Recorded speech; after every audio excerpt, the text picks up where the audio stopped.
Hello friends, আমি সুমন। আশা করছি তোমরা প্রত্যেকে ভালো আছো, সুস্থ আছো।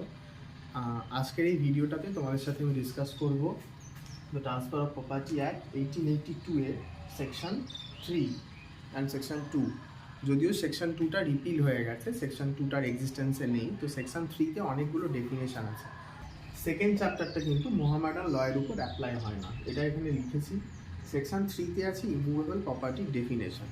তো এই যে ট্রান্সফার অফ প্রপার্টি অ্যাক্টে ইমুভেবল প্রপার্টি ডেফিনেশনটা আছে, এটা একটা নেগেটিভ ডেফিনেশন। তো সেকশন 3তে যে ডেফিনেশনটা আছে ইমুভেবল প্রপার্টি, সেখানে বলছে কোনগুলো ইমুভেবল প্রপার্টি নয়, যেগুলো নয় সেগুলোকে এক্সক্লুড করে দিচ্ছে এখান থেকে। তো কি কি আছে ইমুভেবল প্রপার্টি নয়? ইমুভেবল প্রপার্টি নয়ের ডেফিনেশনে বলছে যে immovable property does not include standing timber, growing crops or grass. তাহলে স্ট্যান্ডিং টিম্বার, গ্রোয়িং ক্রপস, গ্রাসটা কি? এগুলো সব মুভেবল প্রপার্টি, ঠিক আছে। ইনস্ট্রুমেন্ট মানে হচ্ছে, instrument means a non testamentary instrument, ঠিক আছে। তো এখানে অতটা আমাদের ডেফিনেশনটা ক্লিয়ার হচ্ছে না, সেই জন্য আমাদেরকে যেতে হচ্ছে, যখনই কোনো ডেফিনেশন আমাদের ক্লিয়ার হয় না সেক্ষেত্রে আমাদেরকে তখন যেতে হয় general clauses act 1897 section 3 clause 26 আর রেজিস্ট্রেশন অ্যাক্ট, এই দুটো ধরে আমরা এগোবো। তো এখানে ইমুভেবল প্রপার্টির ডেফিনেশনটা শোনো একটু, তোমরা চাইলে খাতাতে এগুলো নোট ডাউন করতে পারো। General clauses act 1897 section 3 clause 26।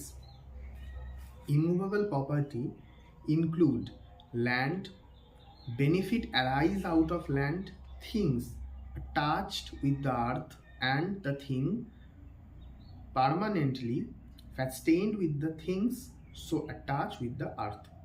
এটা হচ্ছে জেনারেল ক্লজেস অ্যাক্ট 1897 এর সেকশন 3 ক্লজ 26 এর ডেফিনেশন।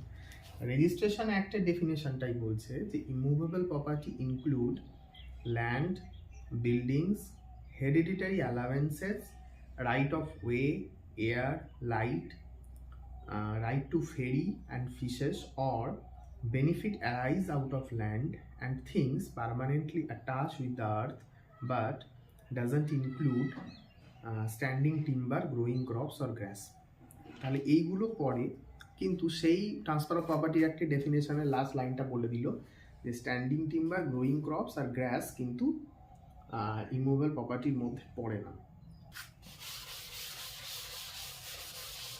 পয়েন্ট আছে ল্যান্ড। এই ল্যান্ড থেকে ল্যান্ডটাকে আমরা কিছু সাব পয়েন্টে ডিভাইড করছি। সবার প্রথমে দেখো, ল্যান্ডের মধ্যে benefit to arise out of land, তার মধ্যে কি আছে? হেরিডিটারি অ্যালাওয়েন্সেস, রেন্ট আর right to ferry and fisheries. সবার প্রথমে আছে হেরিডিটারি অ্যালাওয়েন্সেস, যে অ্যালাওয়েন্সেসটা বংশ পরম্পরায় আমরা পাচ্ছি। রেন্ট তোমরা তো জানো, ঘরবাড়ি রেন্ট হয়। রাইট, R.T মানে এটা রাইট, শর্টে লেখা আছে, right to ferry and fisheries. Ferry, এই যে ফেরি যায়, ফেরি করে মানুষ গঙ্গা পারাপার করে, নৌকো পারাপার করে, right to ferry and fisheries. তারপর এদিকে হচ্ছে যে অ্যাটাচড উইথ দ্য আর্থ, তারপর rooted in the earth, embedded in the earth, মানে একটা জিনিস যেটা আর্থে রুটেড অথবা আর্থে এমবেডেড, আর্থে পোঁতা আছে আর কি, রুটেড অথবা এমবেডেড। সেখানে দেখো দুটো ভাগে। তারপর অ্যাটাচড উইথ দ্য আর্থকে আমরা তিনটে ভাগে ভাগ করছি। তারপর হচ্ছে things permanently sustained with the things embedded to the earth, এর মধ্যে পড়ছে উইন্ডোজ, গেট, মল, বিল্ডিং। তারপরে হচ্ছে যে inner outer surfaces of land, হ্যাঁ, মানে সারফেসেসের ইনার আউটার, ল্যান্ডের ইনার আউটার সারফেস, তার মধ্যে পড়ছে water, soil, mineral, lake. Generally ট্রিজকে আমরা দুভাগে ভাগ করি, গাছের দুটো ভাগ। একটা হচ্ছে ফ্রুট, মানে যে গাছগুলো ফল দেয় বা যে গাছগুলোকে বসানো হয়েছে for the purpose of fruit. আর স্ট্যান্ডিং টিম্বারের মধ্যে হচ্ছে যে যে গাছগুলো থেকে আমরা কাঠ নিই, যেরকম নিম গাছ, বাবুল গাছ, বাঁশ গাছ, এগুলো সব স্ট্যান্ডিং টিম্বার। তো যদি ফ্রুট হয় সেটা চলে যাবে তোমার ইমুভেবল প্রপার্টিতে, আমি শর্টে লিখলাম IP। আর যদি স্ট্যান্ডিং টিম্বার হয় সেটা চলে যাবে তোমার মুভেবল প্রপার্টিতে, MP। যে ইমুভেবল প্রপার্টি আর মুভেবল প্রপার্টির মধ্যে মোটামুটি একটা ডিফারেন্স। সেখানে সবার প্রথমে আছে আরটি মানে রাইট, এটা কিন্তু right of way of easement মানে ইজমেন্টারি রাইট। হ্যাঁ, তারপরে হচ্ছে রাইট আন্ডার লিজ এবং টিনেন্সি। আচ্ছা, right two gold minerals from mines, হ্যাঁ মিনারেল মাইন থেকে গোল্ড মিনারেল বার করা, রাইট টু ফিশারি অ্যান্ড ফেরি। তারপরে হচ্ছে মর্টগেজ। আর তোমার এদিকে মুভেবল প্রপার্টি এমপি, মুভেবল প্রপার্টির মধ্যে আমরা দেখবো রাইট টু ওরশিপ, এটা মুভেবল, রয়্যালিটি, কপিরাইট, তোমরা কপিরাইট ল পড়বে, সিলেবাসেও আছে।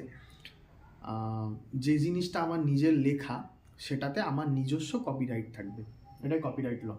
তারপরে হচ্ছে মেনটেনেন্স। হ্যাঁ, মেনটেনেন্স তো জানো, হিন্দু লতে পড়ছো যে যদি তাদের মধ্যে ম্যারেজটা না ঠিকঠাকভাবে চলে সেক্ষেত্রে যে পার্টি আনএবল টু মেনটেন তাকে মেনটেনেন্স দিতে হয়। ডিক্রি অফ সেল, মর্টগেজ, ডেপ। তারপরে হচ্ছে স্ট্যান্ডিং টিম্বার, গ্রোয়িং ক্রপস আর গ্রাস। এটা তো পড়েছো, একদম প্রথমেই আছে। Immovable property does not include standing timber, growing crops, grass. ওর মধ্যে আমরা ইমুভেবল প্রপার্টি আর মুভেবল প্রপার্টির মধ্যে একটা ডিফারেন্স দেখলাম। আমার নেক্সট ভিডিওগুলোতে আমরা আরও সেকশানগুলো নিয়ে এগোতে থাকবো, এবং আমার যেটা ইচ্ছে আছে যে তোমাদের পুরো ট্রান্সফার অফ প্রপার্টি একটাই করিয়ে দেওয়া। আমার হিন্দু লয়ের ভিডিও অলরেডি করানো আছে, যদি না দেখে থাকো সেই ভিডিওগুলো দেখবে। আর আমার একটা হোয়াটসঅ্যাপ গ্রুপ আছে, সেখানে প্রচুর ল স্টুডেন্টরা রয়েছেন, তো তোমরা চাইলে সেই গ্রুপটাও জয়েন করতে পারো। আমার ল এন্ট্রান্সের জন্য আমি কোচিং দিই, সেটা চাইলে যদি কেউ নিতে চাই তাহলে তাকে বলতে পারো। তো thank you friends for watching.